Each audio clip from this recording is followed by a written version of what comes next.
Bonjour à tous, aujourd'hui une vidéo pour parler de trajectoire et un point qui me tient à cœur, c'est le regard dans les trajectoires. Alors une trajectoire, c'est la ligne que doit suivre le skieur pour aller de haut en bas du tracé en étant le plus efficace et le plus rapide possible. Voilà, pour faire simple, c'est ça. On entend beaucoup des skieurs dire « moi je suis mauvais en trajectoire, de toute façon j'arrive pas à les trajectoires, etc. » Et on dit souvent que la cause d'une faute c'est une mauvaise trajectoire. Moi j'aime bien changer les choses et voir les choses sous un autre angle, c'est-à-dire que pour moi la mauvaise trajectoire ça va être plutôt une conséquence de quelque chose qui s'est passé au-dessus, en amont, et qui s'est mal passé. Et aujourd'hui, alors il peut se passer plein de choses au-dessus. Ça peut être un problème de rythme, ça peut être un problème de reconnaissance, ça peut être un problème de compréhension des trajectoires tout simplement. Mais aujourd'hui, j'aimerais porter votre attention sur le regard. C'est-à-dire où est-ce que le skieur va regarder et en fonction de ça, quelles sont les conséquences sur les trajectoires. Alors, pour faire simple, on ne va pas rentrer dans le détail, mais pour faire simple, l'être humain a deux types de vision, deux types de façon de regarder les choses. Soit une vision qu'on appelle centrale, où là c'est une vision très ciblée sur un point précis pour faire des choses très précises. Ou alors une vision périphérique, où là on regarde les choses de manière générale, globale, un peu comme quand on conduit. Quand on conduit une voiture, on doit avoir une vision périphérique pour être capable de voir tout ce qui se passe et anticiper tout ce qui peut se passer autour de nous. Une vision plus centrale, ça va être par exemple quand vous faites un petit atelier précis, typiquement de couture ou de cuisine, etc. Où là on a besoin d'avoir un regard ciblé sur quelque chose de très précis. À ce moment-là, tout ce qui est autour est plutôt flou. Et on porte son regard sur quelque chose de précis. Voilà, il y a ces deux types de visions, donc centrale et périphérique. En général, on a tous ces deux visions en nous, mais certains privilégient naturellement la vision centrale et d'autres privilégient naturellement la vision périphérique. Alors, quelles conséquences sur les trajectoires? Eh bien, c'est assez simple. Donc moi j'en ai rencontré régulièrement au niveau de l'entraînement où des jeunes ou même des moins jeunes se rendent compte que finalement ils ont une vision centrale et au final ils regardent seulement la porte suivante et ils n'ont pas la vision large, périphérique qui leur permette de voir et la porte suivante et la porte d'après. Et des cas comme ça, des cas où ils privilégient naturellement, inconsciemment, la vision centrale, poussent les athlètes, les skieurs à faire des fautes de trajectoire parce que finalement ils ne sont pas capables d'anticiper le tracé, si ça se met à tourner plus, s'il y a des changements de rythme, ils sont incapables de voir et la porte vers laquelle ils vont et la suite du tracé. Ce qui fait qu'il y a des grosses fautes de trajectoire puisqu'ils arrivent à la porte et puis hop, ils se retournent vers la suivante.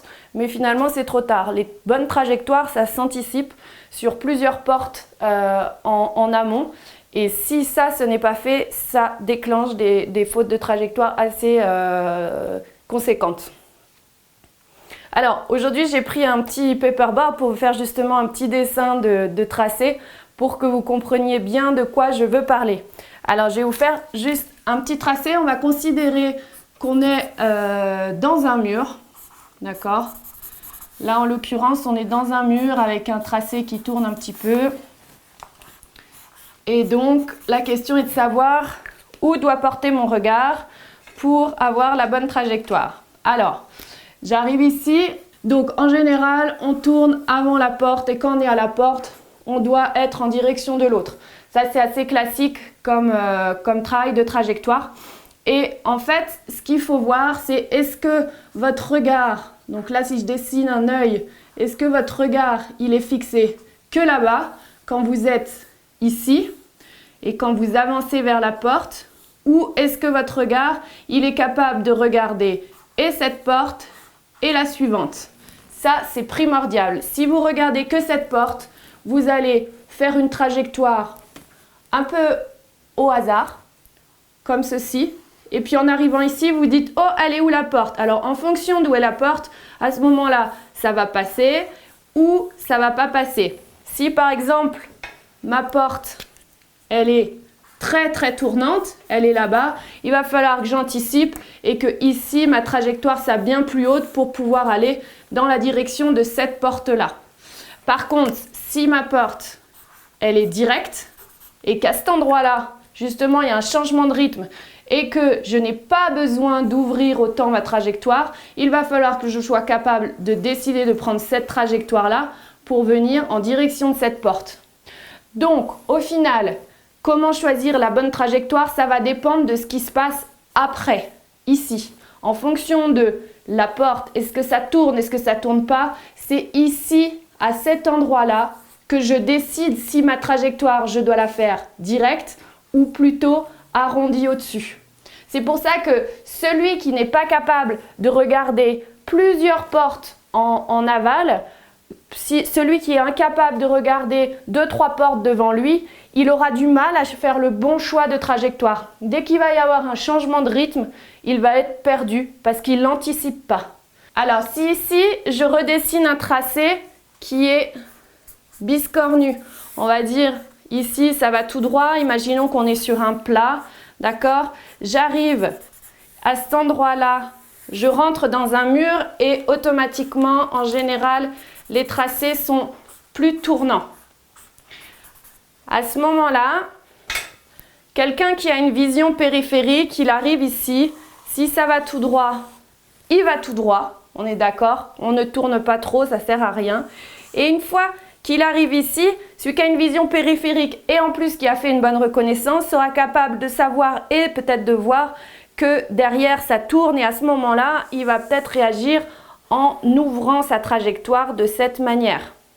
Et puis ensuite, de la même manière, on tourne avant pour aller dans cette direction.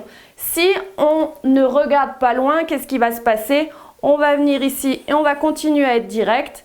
Et à ce moment-là, au moment où je me rends compte que finalement ça tourne, je me fais avoir, je suis tout en bas et il faut remonter pour retrouver la bonne trajectoire. Et tout cette distance-là, c'est du temps perdu. Donc c'est très important de regarder loin devant pour avoir la bonne trajectoire. La question que vous devez vous poser maintenant, c'est est-ce que vous êtes un skieur qui a une vision naturellement plus centrale ou une vision naturellement plus périphérique? Déjà, posez-vous cette question-là, observez-vous dans le tracé pour voir laquelle est mise en avant dans votre style de ski. Dans tous les cas, on est les deux, mais voilà, on privilégie plus l'un et l'autre. Si vous vous rendez compte que vous regardez une porte après l'autre à chaque fois, à ce moment-là, vous pouvez avoir une grosse progression en ski si vous vous entraînez à regarder plusieurs portes en avance. L'idée, c'est vraiment d'avoir de l'avance sur la vision par rapport à là où on est sur les skis. Notre regard, le regard d'un expert, d'un skieur expert, il est toujours en train de faire des va-et-vient entre la porte vers laquelle je vais et les portes suivantes. C'est comme ça qu'il arrive à adapter la bonne trajectoire en conséquence. Parce que au final, c'est ce skieur expert qui a ce regard qui est tout le temps en train de bouger entre la porte d'après, la porte d'après, etc. C'est lui qui arrivera le mieux anticipé. De la même façon, c'est lui qui sera beaucoup plus à même de répondre aux imprévus et de se réadapter. Un skieur qui est trop en vision centrale, lui, il aura du mal à s'adapter. Finalement, il va subir complètement les trajectoires et il ne va pas pouvoir emmagasiner de la vitesse ou créer de la vitesse aux bons endroits. Voilà, j'espère que cette petite explication sur les trajectoires vous a appris des choses. N'hésitez pas à partager, à liker et à mettre en commentaire si ça vous a plu. N'oubliez pas de télécharger les 10 erreurs à éviter pour être plus performant en course le jour des compétitions. Je vous dis à très bientôt sur une prochaine vidéo.